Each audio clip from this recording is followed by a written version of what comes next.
ngayong araw mga guys, nandito nga po pala tayo sa may Binangonan Plaza dahil may laro nga pala dito ang Grind Basketball League at finals game to na nga din to. Kaya pag nanalo ngayon dito ang Colas Print Shop, makukuha na nila itong trophy saka yung cash prize na 50k. Pero pag nanalo naman dyan ang Lucky Simon ay magkakaroon pa tayo ng game 3, kaya mukhang ayaw pa magpatalo ngayon dito ng Lucky Simon dahil gusto pa daw nila ng game 3. At sa sobrang ganda nga ng laban, pati yung mga bata na utusan lang mamalengke ay napatigil pa dito sa plaza. Manonood daw muna sila, mamaya na daw nila ipapaluto yung binili nilang ampalaya. Kaya kung wala kayong ginagawa ay samahan nyo muna kami dito sa aming trip. Let's go!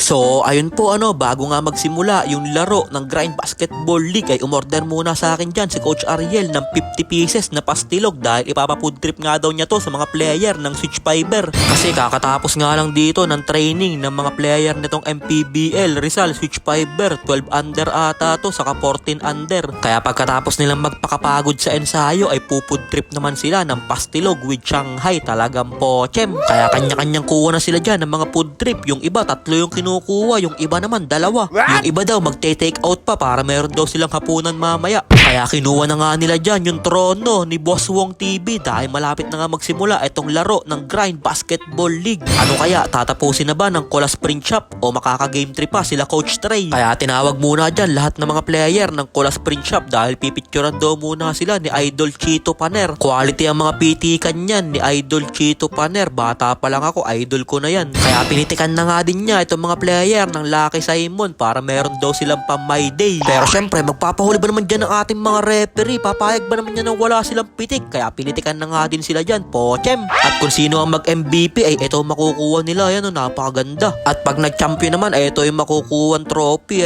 may ganyan ba naman trophy, dumidila. Kaya tinawag na nga sa gitna dyan lahat ng player, saka si Coach J Motovlog, saka si Coach Trey Cruz. Kaya good luck sa magkabilaan team, pakitaan nyo na magandang laban ang bayan ng Binangonan. Kaya wag mo na patagalin niya rep, ihagis mo na kagad yung bula at hinagis na yung bula. Nakuha na dyan ng Lucky Simon, diretso si Idol, binigay sa kakampi niya, tinira, mintis lang sila dun. Kaya nasa Colas dito ang bola, tinira na ni Sean Antaso, mintis lang siya, agawan sa bola, nakuha ni Captain Didik, sabay binigay kay Kurt Au para sa easy 2 points sa ilalim. At nakaagaw na nga dito ang Colas, tumatakbo sila na kay Andre Nicandro, dahan-dahan nagmamadali, sabay lumay up, akala ko gagawa kagad siya dun ng mga dirty plays. Sabay kinuha na ni Sean Antaso ang bola, sabay pumull up jumper, ilista mo na yun. Pero sumagot naman kagad dyan si Big Boy ng isang tear drugs, pinaboard pa bago ipasok yung tira. Kaso lang nakadire-diretso kagad dito si Antaso, nilamon lang niya yung tatlong bantay niya dun. Tumatakbo na dito ang Lucky Simon na kay Idol tumira, mintis lang siya pero nakakuha ni Big Boy, mintis lang pero siya pa din nakakuha at nangihingi pa siya dun ng foul sa ating referee. Sabi niya walang dyan naman rep, foul naman, ayaw mo tulan. Na kay Big Boy na naman dito, nangangalabaw siya sa ilalim, hindi lang pumasok yung tira niya pero nakakuha naman yun ni Idol, sabay tinira sa 3 points, ilista mo na yun, papang.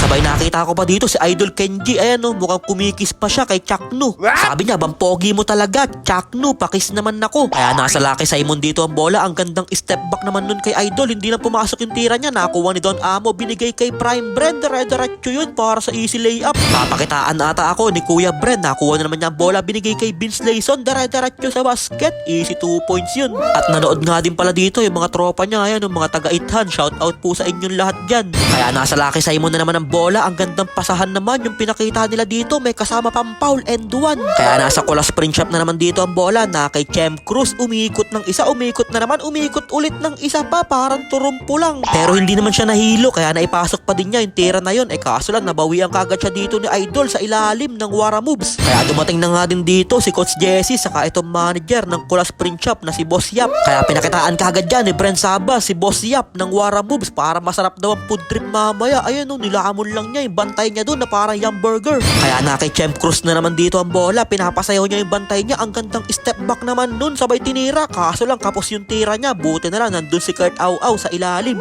Kasi kung wala, kaltok ka kay Coach J Motovlog. Kaya na kay Captain Didik ang bola, naagawan siya dito at nahatulang pa siya ng foul. Kaya sabi sa kanya dyan ni Coach J Motovlog, ano bang ginagawa mo Didik? Hindi ka naman broken. Masaya naman ang puso mo pero bakit ganyan yung nilalaro mo? Kaya na kay Chem Cruz na dito ang ang bola at tumatawag siya ng play. Play pala sa sarili niya yun. Biglang tinira sa 3 points. Ilista mo na yun, papang. At hindi pa nga tapos dyan, si Chem Cruz nagpakawala na naman ng isa pang 3 joints. Ilista mo na ulit yun, papang. Pinapakitaan niya ng mga 3 points yung kuya niya na coach ng kalaban nila. Sabay nakashoot pa si Don Amo kaya napatawag na nga dito ng timeout si Coach Trey Cruz dahil lumolobo na nga yung kalamangan ng Colas Spring Chop. Kaya nasa Lucky Simon na ang bola, tumira si Idol, mintis lang siya pero siya pa din nakakuha. Na-lay-up niya, may kasama pang foul and 1. At teka lang, ayako na muna mag-voice over, napapagod na ako, masakit na yung pangako, kakasalita, timeout muna, sininin vlogs. Nagagalit na naman kasi si Coach J Moto Vlog. Okay, Messi side line from Peter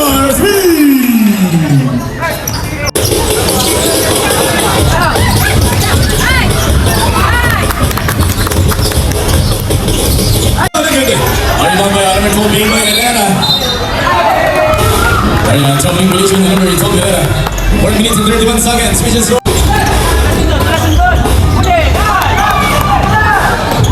Right, let's make the ball. Please,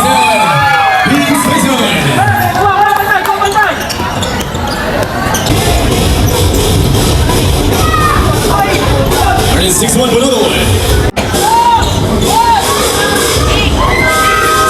And 3. Number 1, Robin Lemon, showing the dance with the blow up, Liam Tussle! Showing the Tussle! At shoutout na nga din dito kala tropa, ayan no, nautusan lang mamalengke yan, napatigil pa dito sa plaza para manood. Sabay nakashoot pa si Idol dyan ng isang 3 joints, ilista mo na yun, papang. Mukhang nakakahabol na dito ang Lucky Simon. Kaso lang, dinagdagan pa dito ni Kuya Bren yung kalamangan nila, iba talaga si Prime Bren, nagmahal, nasaktan, nagpakondisyon. At hindi ko na nga din pala natapos yung laban nila dito, hanggang halftime lang ako, umuwi na ako kasi may order pa sa akin si Coach Ariel na 15 pieces na pastilog, ipapafood trip nga daw niya yun sa mga committee at sa mga referee. Kaya kailangan ko na din umuwi para magawa ko na yung mga order ni Coach Ariel. Hindi din pati makashoot si Kuya Kian kaya umuwi na lang ako. At pagkatapos nga nitong halftime na to ay dito na ako uuwi. Nakita ko na kasi si Talman Bojek kaya sabi ko uuwi na ako. Bukas na lang ulit. Kaya pagka uwi ko nga sa amin ay inayos ko na din kaagad itong order ni Coach Ariel na 15 pieces na pastilog para madala ko na sa kanila. At pagkadala ko nga nitong mga food trip sa kanila sa may Binangonan Plaza ay may susunod pa palang maglalaro. Finals game to din yun, Project Zay versus Run and Gun. Kaya sabi ko makanood muna dito saglit para meron tayong pang-vlog kahit konti lang. Kasi magandang laban nga din to na finals game 2. Tatapusin na ba ng Project Zay o makaka-game 3 pa ang Run and Gun? Abangan nyo na lang sa next vlog kung sino yung mananalo sa kanila. Kaya yun lang mga guys, maraming salamat nga po pala sa walang sawang pagsuporta at sa palaging panonood. I-follow nyo na si Ninin Vlogs para sa mga susunod pang vlogs. Mag-ingat po kayo palagi. Bye bye! Yo!